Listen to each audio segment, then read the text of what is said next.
Hi friends, welcome to mom's magic lifestyle. ನನ್ನ ಮತ್ತೊಂದು ಹೊಸದೊಂದು ವಿಡಿಯೋಗೆ ನಿಮ್ಮೆಲ್ಲರಿಗೂ ಸ್ವಾಗತ. ಇವತ್ತಿನ ದಿನ ಸಂಜೆಯಿಂದ ಈ ವ್ಲಾಗ್ ಅನ್ನ ಸ್ಟಾರ್ಟ್ ಮಾಡ್ತಾ ಇದ್ದೀನಿ.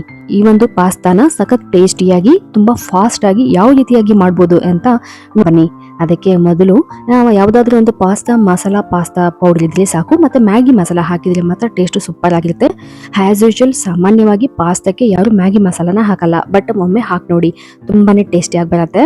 ಹಾಗೂ ಈ ಒಂದು ಪಾಸ್ತಾಕ್ಕೆ ನಾನು ಉಪ್ಪನ್ನು ಹಾಕಿ ಮೊದಲು ನೀರಲ್ಲಿ ಬೇಯಿಸ್ಕೊಳ್ತಾ ಇದ್ದೀನಿ. ಉಪ್ಪನ್ನು ಹಾಕೊಳ್ಳೋದ್ರಿಂದ ಪಾಸ್ತಾ ಸಪ್ಪೆ ಅನ್ಸೋದಿಲ್ಲ, ತುಂಬಾ ಟೇಸ್ಟ್ ಆಗಿ ಬರುತ್ತೆ. ಮತ್ತು ಇದು ಪಕ್ಕ ಟ್ರೆಡಿಷನಲ್ ಇಂಡಿಯನ್ ಪಾಸ್ತಾ ರೀತಿ ಟೇಸ್ಟ್ ಬರುತ್ತೆ, ನಿಮಗೆ ತುಂಬಾನೇ ಟೇಸ್ಟಿ ಆಗಿರುತ್ತೆ. ಹಾಗೂ ಮತ್ತೆ ಸಖತ್ ಫಾಸ್ಟ್ ಆಗಿ ಕೂಡ ಇದನ್ನ ಮಾಡಬಹುದು. ಮತ್ತೆ ಪಾಸ್ತಾ ಬೇಯಿಸುವಾಗ ಸ್ವಲ್ಪ ಎಣ್ಣೆಯನ್ನು ಹಾಕೋದ್ರಿಂದ ಪಾಸ್ತಾ ಎಲ್ಲೂ ಕೂಡ ಅಂಟುಂಟಾಗಲ್ಲ. ನಂತರ ಸಿಂಪಲ್ ಆಗಿ ಒಗ್ಗರಣೆ, ನಿಮ್ಮ ಮನೆಯಲ್ಲಿ ಏನಾದರೂ ವೆಜಿಟೇಬಲ್ಸ್ ಗಳಿದ್ರೆ ಈ ಒಂದು ವೆಜಿಟೇಬಲ್ಸ್ ಗಳನ್ನ ಈ ಒಂದು ಪಾಸ್ತಾಕ್ಕೆ ನೀವು ಹಾಕಬಹುದು. ಯಾವುದು ಕೂಡ ವೆಜಿಟೇಬಲ್ಸ್ ಇಲ್ಲ ಅಂತಂದ್ರೆ ಈ ರೀತಿಯಾಗಿ ಈರುಳ್ಳಿ ಟೊಮೊಟೊಗಳನ್ನ ಹಾಕ್ಬಿಟ್ಟು ನೀವು ಮಾಡಬಹುದು. ಆದ್ರೆ ಈ ಬೆಳ್ಳುಳ್ಳಿ ಶುಂಠಿ ಇವುಗಳನ್ನ ಹಾಕೋದ್ರಿಂದ ಹೆಚ್ಚು ಸ್ಪೈಸಿ ಆಗಿಬಿಡತ್ತೆ, ಮಕ್ಕಳಿಗೆ ತಿನ್ನೋದಕ್ಕೆ ಸ್ವಲ್ಪ ಏಸು ಮುರ್ಸು ಆಗುತ್ತೆ. ಹಾಗಾಗಿ ಸಿಂಪಲ್ ಆಗಿ ಟೇಸ್ಟಿಯಾಗಿ ಬೇಕು, ಮಕ್ಕಳು ಶುಂಠಿ ಬೆಳ್ಳುಳ್ಳಿಯನ್ನ ಸ್ಕಿಪ್ ಮಾಡಿದ್ರೆ ಚೆನ್ನಾಗಿರುತ್ತೆ. ಇದಕ್ಕೋಸ್ಕರ ಇವತ್ತಿನ ದಿನ ಈ 2 ಪೌಡರ್ಗಳ ಜೊತೆ ಮನೆಯಲ್ಲಿ ಇರ್ತಕ್ಕಂಥ ಅರಿಶಿನ ಪುಡಿ, ಧನಿಯಾ ಪುಡಿ, ಸ್ವಲ್ಪ ಖಾರದ ಪುಡಿ, ನಿಮಗೆ ಖಾರಕ್ಕೆ ಎಷ್ಟು ಬೇಕೋ ಅಷ್ಟು ಖಾರದ ಪುಡಿ ಹಾಕಿದ್ರೆ ಸಾಕು. ಹಾಕ್ಬಿಟ್ಟು ಸ್ವಲ್ಪ ಚೆನ್ನಾಗಿ ಕೈಯಾಡಿಸಿ, ಎಲ್ಲ ಕಡೆ ನೀಟಾಗಿ ಖಾರ ಹತ್ಕೊಂಡ್ಮೇಲೆ ಅದಕ್ಕೆ ಸ್ವಲ್ಪ ನೀರು ಹಾಕ್ಬಿಟ್ಟು ಬೇಯೋದಕ್ಕೆ ಬಿಡಬೇಕು. ತುಂಬಾನೇ ಟೇಸ್ಟಿಯಾಗಿ ಬರುತ್ತೆ, ಮತ್ತೆ ಸಖತ್ ಫಾಸ್ಟ್ ಆಗಿ ಕೂಡ ಇದನ್ನ ನೀವು ಮಾಡಬಹುದು. ಹೆಲ್ತಿ ಆಗಿರುತ್ತೆ, ಟೇಸ್ಟ್ ಮಾತ್ರ ತುಂಬಾನೇ ಸೂಪರ್ ವೈಸ್ ಬರುತ್ತೆ. ಮತ್ತೆ ಇದಕ್ಕೆ ಯಾವುದೇ ರೀತಿಯಾದಂತಹ ಹೆಚ್ಚಿನದಾಗಿ ಕ್ರೀಮ್ಗಳು ಬೇಡ. ಮತ್ತೆ ಪಾಸ್ತಾನ ತುಂಬಾ ಡಿಫ್ರೆಂಟ್ ಆಗಿ ಬೇರೆ ಬೇರೆ ರೀತಿಯೆಲ್ಲ ಮಾಡ್ತಾರೆ. ಆದ್ರೆ ಇವತ್ತಿನ ದಿನ ನಾನು ತೋರಿಸಿರುವಂತಹ ಈ ರೀತಿಯಾಗಿ ಒಮ್ಮೆ ಟ್ರೈ ಮಾಡಿ ನೋಡಿ, ಖಂಡಿತ ಸೂಪರ್ ಆಗಿರ್ತಕ್ಕಂಥ ಟೇಸ್ಟಿ ಆಗಿರ್ತಕ್ಕಂಥ ಪಾಸ್ತಾ ನಿಮ್ಮ ಮನೆಯಲ್ಲಿ ಮಕ್ಕಳೇನಾದ್ರೂ ಇದ್ರೆ ಅವ್ರಿಗೆ ಮಾತ್ರ ತುಂಬಾನೇ ಇಷ್ಟ ಆಗತ್ತೆ. ನೆಕ್ಸ್ಟ್ ಬಂದ್ಬಿಟ್ಟು ನಾನು ಡೈಲಿ ಯೂಸ್ಗೆ ಅಂತ ಹೇಳಿ ಸ್ವಲ್ಪ ಕುರ್ತೀಸ್ಗಳನ್ನ ತಗೊಂಡಿದ್ದೆ. ಇವತ್ತಿನ ದಿನ ಆ ಎಲ್ಲ ಕುರ್ತೀಸ್ಗಳ ಬಗ್ಗೆ ನಿಮಗೆ ತೋರಿಸ್ತಾ ಇದ್ದೀನಿ.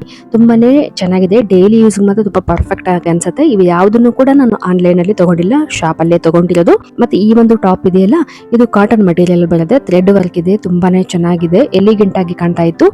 ಡೈಲಿ ಯೂಸ್ಗೆ ಬೇಕೇ ಬೇಕಾಗುತ್ತೆ, ಯಾಕಂತಂದ್ರೆ ಡೈಲಿ ಯೂಸ್ಗೆ ಎಷ್ಟು ಬಟ್ಟೆಗಳಿದ್ರು ಕಡಿಮೆನೆ ಅಲ್ವಾ. ಹಾಗಾಗಿ ಇದು ಮತ್ತೆ ಖಾದಿ ಕಾಟನ್ ಅಲ್ಲಿ ಇದೆ, ಇದು ತುಂಬಾನೇ ಚೆನ್ನಾಗಿದೆ. ಮತ್ತೆ ಈ ಆರೆಂಜ್ ಕಲರ್ ಮಾತ್ರ ತುಂಬಾನೇ ಚೆನ್ನಾಗಿತ್ತು. ಇದು ಸೈಡ್ ಕಟ್ ಬರುತ್ತೆ, ನೋಡೋದಕ್ಕೆ ಅಂಬ್ರೆಲಾ ತರ ಇರುತ್ತೆ, ಬಟ್ ಸೈಡ್ ಕಟ್ ಕೂಡ ಇದೆ. ಮಟೀರಿಯಲ್ ಮಾತ್ರ ಸಖತ್ತು ಸ್ಮೂತ್ ಆಗಿತ್ತು, ವೇರ್ ಮಾಡೋದಕ್ಕೆ ತುಂಬಾ ಚೆನ್ನಾಗಿದೆ ಅನಿಸ್ತು. ಮತ್ತು ಪ್ರತಿಯೊಂದು ಕುರ್ತೀಸ್ ಕೂಡ ಡಿಫ್ರೆಂಟ್ ಆಗಿತ್ತು, ಡಿಸೈನ್ ಕೂಡ ಇತ್ತು. ಮತ್ತೆ ಎಲ್ಲಾ ಕುರ್ತೀಸ್ಗಳು ಡೈಲಿ ವೇರ್ಗೆ ಲೇಟೆಸ್ಟ್ ಆಗಿ ಪರ್ಫೆಕ್ಟ್ ಆಗಿದೆ ಅಂತ ನನಗನ್ನಿಸ್ತು. ಹೇಗಿದೆ ಅಂತ ಹೇಳಿ ಕಾಮೆಂಟ್ ಮಾಡಿ ತಿಳಿಸಿ.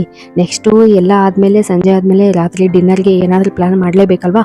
ಹಾಗಾಗಿ ನಾನು ಕೆಲವೊಮ್ಮೆ ಸಾಮಾನ್ಯವಾಗಿ ರಾತ್ರಿ ಡಿನ್ನರ್ಗೆ ರೊಟ್ಟಿಯನ್ನ ಮಾಡ್ತಿರ್ತೀನಿ, ಅಂದ್ರೆ ವೀಕ್ಲಿ 1-2 ಟೈಮ್ಸ್ ಆದ್ರೂ ಮಾಡ್ತಾ ಇರ್ತೀನಿ. ಹಾಗಾಗಿ ಇವತ್ತಿನ ದಿನ ರೊಟ್ಟಿಯನ್ನ ಮಾಡೋಣ, ಅದ್ರ ಜೊತೆ ಒಂದು ಪಲ್ಯನ, ಅಂದ್ರೆ ಜವಳಿಕಾಯಿ ಅಂತ ಹೇಳಿ ನಮ್ಮ ಎಲ್ಲಾ ಕಡೆ ಏನ್ ಹೇಳ್ತಾರೋ ಗೊತ್ತಿಲ್ಲ, ಗೋರಿಕಾಯಿ ಅಂತ ಅನ್ಸುತ್ತೆ ಮೇ ಬಿ, ನಾವು ಇದನ್ನ ಜವಳಿಕಾಯಿ ಅಂತ ಹೇಳಿ ಕರಿತೀವಿ. ಈ ಜವಳಿಕಾಯಿ ಒಂದು ಪಲ್ಯನ ಸಿಂಪಲ್ ಆಗಿ ಮಾಡ್ತಾ ಇದ್ದೀನಿ. ಈ ಒಂದು ಜವಳಿಕಾಯಿ ಪಲ್ಯ ಮಾಡೋದಕ್ಕೆ ಸಿಂಪಲ್ ಆಗಿರ್ತಕ್ಕಂಥ ಮಸಾಲ ಇದ್ರೆ ಸಾಕು. ಆದ್ರೆ ಅದಕ್ಕೂ ಮೊದಲು ಈ ಒಂದು ಜವಳಿಕಾಯಿಯನ್ನ ಮೊದಲು ನಾವು ಬೇಯಿಸ್ಕೊಳ್ಬೇಕು. ಮತ್ತೆ ಕೆಲವೊಮ್ಮೆ ಈ ಜವಳಿಕಾಯಿನ ಕೆಲವೊಬ್ರು ಹುರಿದ್ಬಿಟ್ಟು ಮಾಡ್ತಾರೆ, ಮತ್ತೆ ನಾವು ಇದನ್ನ ಬೇಯಿಸ್ಬಿಟ್ಟು ನಂತರ ಈ ಒಂದು ಒಗ್ಗರಣೆಗೆ ಈ ಒಂದು ಜವಳಿಕಾಯಿಯನ್ನ ಸೇರಿಸ್ತಾ ಇದ್ದೀನಿ. ನಂತರ ರುಬ್ಬಿರ್ತಕ್ಕಂಥ ಮಸಾಲದ ಜೊತೆಗೆ ಅದ್ರ ಜೊತೆ ಉಪ್ಪು, ಅರಿಶಿನ ಪುಡಿ ಮತ್ತೆ ಧನಿಯಾ ಪುಡಿಗಳನ್ನ ಹಾಕ್ಬಿಟ್ಟು ಕೈ ಆಡ್ಬಿಟ್ಟು ಬೇಯಿಸ್ಕೊಳ್ಳೋದು. ಸ್ವಲ್ಪ ಹೊತ್ತು ಬೆಂದ್ರೆ ಸಾಕು, ಯಾಕೆಂತಂದ್ರೆ ಈ ಆಲ್ರೆಡಿ ನಾವು ಈ ಒಂದು ಜವಳಿಕಾಯಿನ ಮೊದಲೇ ಬೇಯಿಸ್ಕೊಂಡಿರೋದ್ರಿಂದ ಹೆಚ್ಚು ಹೊತ್ತು ಟೈಮ್ ತಗೊಳ್ಳೋದಿಲ್ಲ. ಇನ್ನು ನಾನು ಹಿಟ್ಟನ್ನ ನಾದ್ಬಿಟ್ಟು ಈ ಒಂದು ರೊಟ್ಟಿಯನ್ನ ಮಾಡ್ತೀನಿ. ಕೆಲವೊಬ್ರು ರೊಟ್ಟಿನ ಹಂಚಲ್ಲಿ ಡೈರೆಕ್ಟ್ ಆಗಿ ಹಾಕ್ತಾರೆ, ಆದ್ರೆ ನಾವು ಆ ತರ ಮಾಡಲ್ಲ. ರೊಟ್ಟಿ ಅಂತಂತಂದ್ರೆ ಈ ತರ ಕೈಯಲ್ಲಿ ನಾದ್ಬಿಟ್ಟು ಈ ರೀತಿಯಾಗಿ ಮಾಡ್ತೀವಿ. ಮತ್ತೆ ಸಾಮಾನ್ಯವಾಗಿ ನಾವು ರೊಟ್ಟಿನ ಅಕ್ಕಿ ಹಿಟ್ಟಲ್ಲೇ ಮಾಡೋದು ಜಾಸ್ತಿ. ಹಾಗಾಗಿ ನಮ್ಮ ಮನೆಯಲ್ಲಿ ಎಲ್ಲರಿಗೂ ಅಕ್ಕಿ ಹಿಟ್ಟಿನ ರೊಟ್ಟಿನೇ ಇಷ್ಟ. ಹಾಗಾಗಿ ನಾವು ಮಾಡೋದು ಅಕ್ಕಿ ಹಿಟ್ಟನ್ನ ನಾವು ಸ್ವಲ್ಪ ಹೆಚ್ಚಾಗಿನೇ ಬಳಸ್ತೀವಿ. ನಂತರ ಮುದ್ದೆ ಅಂದ್ರೆ ಮಾತ್ರ ರಾಗಿ ಹಿಟ್ಟನ್ನ ನಾವು ಬಳಸ್ತೀವಿ. ಮತ್ತೆ ರೊಟ್ಟಿನ ನಾನು ತಟ್ಟೋದಿಲ್ಲ, ನನಗೆ ತಟ್ಟೋದಕ್ಕೆ ಬರೋದಿಲ್ಲ. ನಾನು ಸಾಮಾನ್ಯವಾಗಿ ರೊಟ್ಟಿನ ನಾನು ಉದ್ಬಿಟ್ಟು ಮಾಡ್ತೀನಿ, ತುಂಬಾ ಸ್ಮೂತ್ ಆಗಿ ಬರುತ್ತೆ. ಉದ್ದಿದ್ರು ಕೂಡ ತುಂಬಾನೇ ಟೇಸ್ಟ್ ಆಗಿ ಮತ್ತೆ ಸ್ಮೂತ್ ಆಗಿ ಉಬ್ಬತ್ತೆ, ರೊಟ್ಟಿ ತುಂಬಾ ಚೆನ್ನಾಗಿ ಉಬ್ಬತ್ತೆ. ಆದ್ರೆ ಹಿಟ್ಟನ್ನ ಕಡಿಮೆ ಹಾಕ್ಬಿಟ್ಟು ಉದ್ಬೇಕು, ಜಾಸ್ತಿ ಹಿಟ್ಟು ಹಾಕ್ಬಿಟ್ಟು ನಾವು ಉದ್ದಿದ್ರೆ ರೊಟ್ಟಿ ಕೆಂಪ್ ಆಗ್ಬಿಡತ್ತೆ, ಆಗ ಅಷ್ಟು ಚೆನ್ನಾಗಿ ಬರೋದಿಲ್ಲ ಟೇಸ್ಟು. ಹಾಗಾಗಿ ಸ್ವಲ್ಪ ಹಿಟ್ಟನ್ನು ಹಾಕೊಂಡ್ಬಿಟ್ಟು ನಂತರ ಈ ಒಂದು ರೊಟ್ಟಿಯನ್ನ ಉದ್ಬೇಕು. ಮತ್ತೆ ರೊಟ್ಟಿ ಬೇಯಿಸುವಾಗ ಸ್ವಲ್ಪ ಹಿಟ್ಟಿನ ಕಡೆನೂ ಸ್ವಲ್ಪ ಗಮನ ಕೊಡ್ಬೇಕಾಗತ್ತೆ, ಯಾಕಂತಂದ್ರೆ ಕೆಲವೊಮ್ಮೆ ಹಿಟ್ಟು ಮೆತ್ತಗಾಯ್ತು ಅಂತಂತಂದ್ರೆ ರೊಟ್ಟಿ ಅಷ್ಟು ಚೆನ್ನಾಗಿ ಬರೋದಿಲ್ಲ. ಈ ಒಂದು ರೊಟ್ಟಿಯನ್ನ ಬೇಯಿಸುವಾಗ ಒಂದು ಹದದಲ್ಲಿ ಮೀಡಿಯಂ ಅಲ್ಲಿ ನೋಡ್ಕೊಂಡು ಬೇಯಿಸ್ಕೋಬೇಕು, ಆಗ ರೊಟ್ಟಿ ತುಂಬಾನೇ ಚೆನ್ನಾಗಿ ಬರುತ್ತೆ, ಸ್ಮೂತ್ ಆಗಿ ಬರುತ್ತೆ ಮತ್ತೆ ಉಬ್ಬತ್ತೆ ಕೂಡ. ನೀವು ನೋಡ್ತಾ ಇದ್ದೀರಲ್ಲ ರೊಟ್ಟಿ ಹೇಗ್ ಬರ್ತಾ ಇದೆ ಅಂತ ಹೇಳಿ, ಈ ರೀತಿಯಾಗಿ ರೊಟ್ಟಿ ಬರ್ತಾ ಹೋಗುತ್ತೆ. ಸಾಮಾನ್ಯವಾಗಿ ನಮ್ಮ ಮನೆಗಳಲ್ಲಿ ರಾತ್ರಿ ಸಮಯದಲ್ಲಿ ನಾವು ರೊಟ್ಟಿಯನ್ನ ಮಾಡೋದು, ಏಕೆಂತಂದ್ರೆ ರಾತ್ರಿ ಸಮಯದಲ್ಲಿ ಎಲ್ಲರೂ ಕೂಡ ಮನೆಯಲ್ಲಿ ಇರ್ತೀವಿ, ರಾತ್ರಿ ಸಮಯದಲ್ಲಿ ಜಾಸ್ತಿ ರೊಟ್ಟಿಯನ್ನ ಮಾಡೋದು.